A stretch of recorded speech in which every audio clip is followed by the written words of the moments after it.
11 മണിക്ക് ഈ സമയം 11 മണിക്കും ഇന്ത്യ സമയം 12:30 മറ്റന്നാൾ പുലർച്ചെ അത്ലറ്റിക്കോ മാഡ്രിഡ് വിസസ് ബാഴ്സലോണയുടെ മത്സരം നടക്കാൻ പോകുന്ന അത്ലറ്റിക്കോ മാഡ്രിഡിന്റെ ഹോം ഗ്രൗണ്ട് വെച്ച് നടക്കുന്ന മത്സരമാണ്.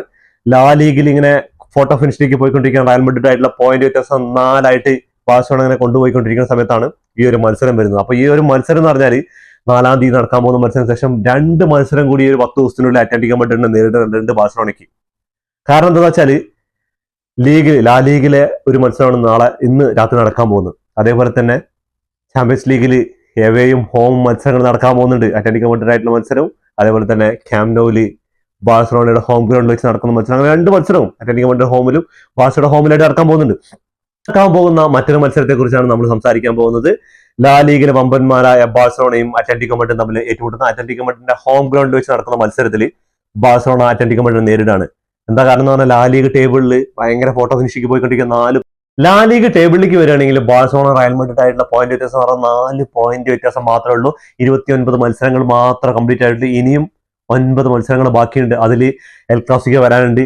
ഈ ഒരു ഇന്ന് നടക്കാൻ പോകുന്ന അത്ലറ്റിക്കോ മാഡ്രിഡ് വിസസ് ബാഴ്സലോണ മത്സരം, അത്ലറ്റിക്കോ മാഡ്രിഡിന്റെ ഹോം ഗ്രൗണ്ട് വെച്ച് നടക്കാൻ പോകുന്ന മത്സരത്തിനാണ് ബാഴ്സലോണ അത്ലറ്റിക്കോ മാഡ്രിഡ് നേരിടാൻ പോകുന്നത്. ഈ ഒരു മത്സരം അത്ലറ്റിക്കോ മാഡ്രിഡിന് അടുത്ത് നടക്കാൻ പോകുന്ന 2 ചാമ്പ്യൻസ് ലീഗിലെ ഹോമിനും എവേക്കായിട്ടുള്ള ഒരു ബൂസ്റ്റ് ആണെങ്കിൽ ബാഴ്സലോണയെ സംബന്ധിച്ചിടത്തോളം നിർണായക മത്സരം. ഈ മത്സരത്തിൽ തോറ്റു കഴിഞ്ഞാൽ ചിലപ്പോൾ റയൽ മാഡ്രിഡ് ആയിട്ടുള്ള പോയിന്റ് വ്യത്യാസം 1 ചുരുങ്ങാനുള്ള സാധ്യതകളുണ്ട്. അപ്പൊ അതുകൊണ്ട് 2 ടീമും കൈമേയ് മറന്ന് കളിക്കുന്നുള്ള കാര്യത്തിൽ സംശയമൊന്നുമില്ല. റയൽ മാഡ്രിഡിന് കളിയുണ്ട് RCD മെലാർക്കോ ആയിട്ട് ഇന്ന് വൈകിട്ട് നടക്കുന്ന മത്സരത്തിൽ റയൽ മാഡ്രിഡ് അവരുടെ ഹോം ഗ്രൗണ്ടിൽ പോയിട്ടാണ് നേരിടാൻ പോകുന്നത്. അപ്പോൾ ആ ഒരു മത്സരത്തെ വിജയിച്ച് അവർ 3 പോയിന്റ് സ്വന്തമാക്കിയിട്ട് വരികയാണെങ്കിൽ ബാഴ്സലോണയ്ക്ക് ഈ ഒരു കടമ്പ എന്ന് പറഞ്ഞാൽ വലിയൊരു കാര്യമാണ്. എന്താ പറഞ്ഞാൽ 10 ദിവസത്തിനുള്ളിൽ 3 പ്രാവശ്യമാണ് അത്ലറ്റിക്കോ മാഡ്രിഡ് നേരിടേണ്ടത്. 2 പ്രാവശ്യം അവരുടെ അത്ലറ്റിക്കോ മാഡ്രിഡ് ഹോം ഗ്രൗണ്ടിൽ പോയി നേരിടണം, 1 പ്രാവശ്യം ന്യൂ ക്യാമ്പിൽ വെച്ചാൽ 2 പ്രാവശ്യം ചാമ്പ്യൻസ് ലീഗ് മത്സരങ്ങളാണെങ്കിൽ ഒരുന്ന് ലാ ലീഗിലാണെങ്കിൽ അത് 3 ഇമ്പോർട്ടന്റ് മത്സരങ്ങളാണ്. എന്താണെന്ന് പറഞ്ഞാൽ റഫീനിയ എന്ന് പറയുന്ന ഇവരുടെ ക്യാപ്റ്റൻ എന്ന് പറഞ്ഞാൽ റഫീനി ഇല്ലാത്തടത്തോളം നമ്മൾ കണ്ടിട്ടുണ്ട്. കഴിഞ്ഞ ഒരു കൊപ്പാഡറിലൊക്കെ 4-0 പരാജയപ്പെടുത്തുമ്പോൾ റഫീനിയും പെട്രിയൊന്നുമില്ല. ഭാഗ്യവശാലും പെട്രി ഇപ്പോഴും ടീമിന്റെ കൂടെ ഉണ്ടെന്നുള്ള കാര്യമാണ്. റഫീനി ഇപ്പോൾ ഇന്റർനാഷണൽ ബ്രേക്കിൽ ബ്രസീലിന് വേണ്ടി കളിച്ച് ആ ഒരു കളിയിൽ മാത്രം ആൾ കളിക്കാൻ പറ്റില്ല. അപ്പോഴേക്കും ആൾക്ക് ഇഞ്ചുറി ആയിട്ട് ഇനി 4 ആഴ്ചയോളം ഒരുപാട് മത്സരങ്ങൾ ആൾക്ക് മിസ്സാവും. റഫീനി ഉള്ളപ്പോൾ ബാഴ്സയ്ക്ക് വേണ്ടത് എന്താണെന്നുള്ളത് ആ ചങ്ങായിക്ക് അറിയാം. അത് തിരിച്ചു വന്നുകൊണ്ടിരിക്കുകയായിരുന്നു. ആ പരിക്കിന് ശേഷം കുറച്ചൊരു ഫോം ഔട്ടൊക്കെ ഉണ്ടായിരുന്നു, ഗോൾ സ്കോർ ചെയ്യാനൊക്കെ വീണ്ടും ഹാട്രിക്കുകളൊക്കെ അടിച്ചിങ്ങനെ ആ ഒരു ഹൈപ്പിലേക്ക് വരുമായിരുന്നു. ആ സമയത്താണ് വീണ്ടും പരിക്ക്, ഇന്റർനാഷണൽ ബ്രേക്കിന് പോയ സമയത്ത് പരിക്ക് കൊണ്ടുവന്നിരിക്കുന്നത്. അപ്പോ അതാണ് ബാഴ്സയെ സംബന്ധിച്ച്. അതേപോലെ അത്ലറ്റിക്കോ മാഡ്രിഡിന് ഒരുപാട് സസ്പെൻഷനും അതേപോലെ ഒരുപാട് പേര് പരിക്കും കാര്യങ്ങളൊക്കെ ഉണ്ട്. എന്തായാലും അത്ലറ്റിക്കോ മാഡ്രിഡ് ആ ഒരു ശൈലിത്തിന് 4-0 വിജയിച്ച ആ ദിവസത്തെ ആ ഒരു കളി തന്നെ ആയിരിക്കും മിക്കവാറും എടുക്കുക. പക്ഷെ അന്ന് പെട്ടെന്നുള്ള ഒരു ജോൺ കാസിയുടെ ആ ഒരു ഫസ്റ്റത്തെ ഗോൾ കീപ്പറായിട്ടുള്ള മിസ്സിങ്ങിലുള്ള ആയിരുന്ന ഗോള്, അതുകൊണ്ട് ശേഷം ഉണ്ടായ കുറെ മിസ്റ്റേക്കുകളൊക്കെ അതൊക്കെ മാറ്റിവെച്ച് ആ ഒരു ഗ്രൗണ്ടിൽ സ്കിപ്പാവുന്ന ഒരു പരിപാടിയൊക്കെ സ്കിപ്പായിട്ട് പോകുന്ന പരിപാടിയൊക്കെ ഉണ്ടായിരുന്നു. അത് റയൽ മാഡ്രിഡും ഇതിനു മുമ്പ് അനുഭവിച്ചാണ്. അവിടെ പോയിട്ട് ആര് കളിക്കണം, അത്ലറ്റിക്കോ മാഡ്രിഡിന്റെ ഹോം ഗ്രൗണ്ടിൽ പോയിട്ട് ആര് കളിച്ചു അവർക്കൊക്കെ പണി വാങ്ങിച്ചു കൂട്ടിയിട്ടുണ്ട്.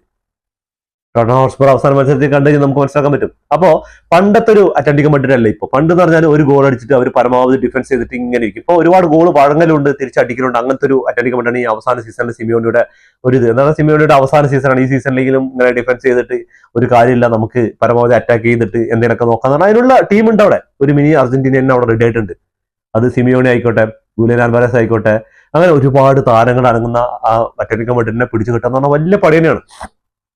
അപ്പൊ നാളത്തെ മെയിൻ ഒരു ഫാക്ട് നോക്കുകയാണെന്ന് പറഞ്ഞാൽ എന്റെ ഒരു കാഴ്ചപ്പാടിൽ റഫീനി ഇല്ലാത്ത തന്നെയാണ് ബാഴ്സലോണയ്ക്ക് ഒരു വലിയൊരു പ്രശ്നം എന്ന് പറഞ്ഞാല്. പക്ഷെ എത്രമാത്രം അത് മറികടന്ന് മുകളിലോട്ട് പോകാൻ പറ്റും അവരുടെ ഹോം ഗ്രൗണ്ടിന്റെ ആ ഒരു അഡ്വാൻറ്റേജ് ഉണ്ടാവും. പക്ഷെ നാളത്തെ മത്സരത്തിൽ ചുരുങ്ങിയതൊരു വിജയമില്ലാതെ സമനിലയൊക്കെ എന്ന് പറഞ്ഞാൽ ഭയങ്കര കാര്യമാണ്. എന്താണ് സമനിലയായി കഴിഞ്ഞാൽ ചിലപ്പോൾ 2 പോയിന്റ് ഗ്യാപ്പാവും. അതൊന്നും പറ്റില്ല എന്നുള്ള ഇതിൽ തന്നെ ആയിരിക്കും ബാഴ്സലോണ മുന്നോട്ട് പോവുക.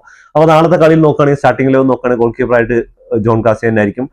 നമ്മുടെ ബാക്കുകൾ നോക്കിക്കഴിഞ്ഞാൽ സെന്റർ ബാക്കുകൾ നോക്കിക്കഴിഞ്ഞാൽ കുബാർസിയും ജെറാർഡ് മാർട്ടിനും തന്നെ ആയിരിക്കും ഉണ്ടാവുക. അതേപോലെ തന്നെ ലെഫ്റ്റും റൈറ്റും ആയിട്ട് നോക്കുകയാണെങ്കിൽ എനിക്ക് തോന്നുന്നു ക്യാൻസൽ ഉണ്ടാവും. ഈ സൈഡ് എറിഗ്രാസി തിരിച്ചു വന്നിട്ടുണ്ടെന്ന് പറയുന്നുണ്ട്. പക്ഷെ ആളെ സ്റ്റാർട്ടിങ് ചെയ്യുമോ അതോ അറോഹ തന്നെ ആയിരിക്കും എന്നറിയില്ല. മിഡ്ഫീൽഡ് നോക്കുകയാണെങ്കിൽ ബെർണാലും പെഡ്രിയും അതേപോലെ തന്നെ ഫെർമിൻ ലോപ്പസ് തന്നെ ആയിരിക്കും ഉണ്ടാവുക. അറ്റാക്കിംഗ് നോക്കിക്കഴിഞ്ഞാൽ ഓൾമോയും ലെവൻഡോസ്കിയും അതേപോലെ തന്നെ റാഷ്ഫോർഡ് ഇറങ്ങാൻ ചാൻസ് ഉണ്ട്. ഇനിയിപ്പോ നമ്മുടെ അറ്റാക്കിംഗ് മിഡ്ഫീൽഡ് റോളിലേക്ക് യമാല് വന്നിട്ട് അതേപോലെ റൂണിനെ ഫസ്റ്റ് ഹാഫിൽ കളിപ്പിക്കുമെന്ന് പറയാൻ പറ്റില്ല. റൂണിനെയൊക്കെ ശരിക്കും കുറെ കളികൾ കളിപ്പിക്കേണ്ടത് നമുക്ക് ബാഴ്സലോണയെ സംബന്ധിച്ചിടത്തോളം കുറെ കളികൾ ആൾക്ക് മിസ്സാവുന്നുണ്ട്. എന്താ പറഞ്ഞാൽ പെട്ടെന്ന് യമാലിനൊക്കെ പരിക്കായി കഴിഞ്ഞാൽ ആ ഒരു ഭാരം ഏറ്റുവെക്കുക എന്ന് പറഞ്ഞാൽ വലിയ പ്രശ്നം തന്നെയാണ്. അപ്പോൾ അതിനിടയ്ക്കുള്ള മത്സരങ്ങൾ ഒരു 20 മിനിറ്റ് 30 മിനിറ്റ് ഒക്കെ കളിക്കാൻ കൊടുത്തു കഴിഞ്ഞാൽ കുറച്ച് ബെറ്റർ. എന്ന് പറഞ്ഞാൽ വലിയ വലിയ പരിക്ക്, ഇപ്പൊ യമാൽ റഫീനയുടെ കാര്യം തന്നെ, ആൾക്ക് സ്ഥിരമായിട്ട് ഇങ്ങനെ കളിച്ചുകൊണ്ടിരിക്കുമ്പോൾ പരിക്കുകൾ പെട്ടെന്ന് പിടിപെടാനുള്ള ചാൻസ് ഉണ്ട്. അപ്പോൾ അങ്ങനെയുള്ള റെസ്റ്റും കാര്യങ്ങളും കൊടുത്ത് വിജയിക്കുന്ന മത്സരങ്ങളൊക്കെ ഒരു 3 ഗോൾ ലീഡൊക്കെ ആയ സ്ഥിതിക്ക് സബ്സ്റ്റിറ്റ്യൂട്ട് ചെയ്തിട്ട് അങ്ങനെയുള്ള ഇതൊക്കെ ചെയ്യണമെന്ന് ഞാൻ കുറേ വീഡിയോകൾ പറയുന്നുണ്ട്. പക്ഷെ ബാഴ്സലോണയ്ക്ക് ഒരുപാട് പരിമിതികളുണ്ട്. ഓരോ പൊസിഷനിൽ കളിക്കാനുള്ള പ്ലേയേഴ്സിന്റെ ആ കുറവുകളും കാര്യങ്ങളൊക്കെ ഉണ്ട്. ഇനി വരുന്ന ഇതില് ആൽവാരസിനെയും അതേപോലെ ബെസ്റ്റോണിനെയൊക്കെ സൈൻ ചെയ്യുന്നൊക്കെ പറയുന്നുണ്ട്.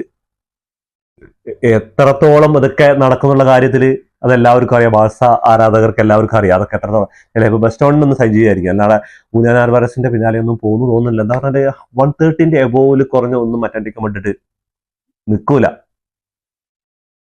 ഇതൊക്കെ മുന്നേ സിറ്റിയിൽ നിന്ന് 20 മില്യൺ കിട്ടേണ്ട സമയത്ത് 50 മില്യൺ ഫെറാൻ ടോറസിനെ വാങ്ങിച്ചുകൊണ്ടുവന്നു. ഇനി ഫെറാൻ ടോറസിനെ സെൽ ഔട്ട് ചെയ്തിട്ട് ഒക്കെ ആണെങ്കിലൊക്കെ നടക്കുള്ളൂ. അതിപ്പോ എന്തായാലും കാത്തിരുന്ന് കാണും. എന്താ പറയുക, ലെവൻഡോസ്കി അവസാന മത്സരത്തിൽ ഗോൾ അടിച്ച് തുടങ്ങിയിട്ടുണ്ട്. പക്ഷേ ഫെറാൻ ടോറസ് ഗോൾ അടിക്കാൻ കുറേ ദിവസങ്ങളായി, കുറേ 10-14 മത്സരങ്ങളോളായി.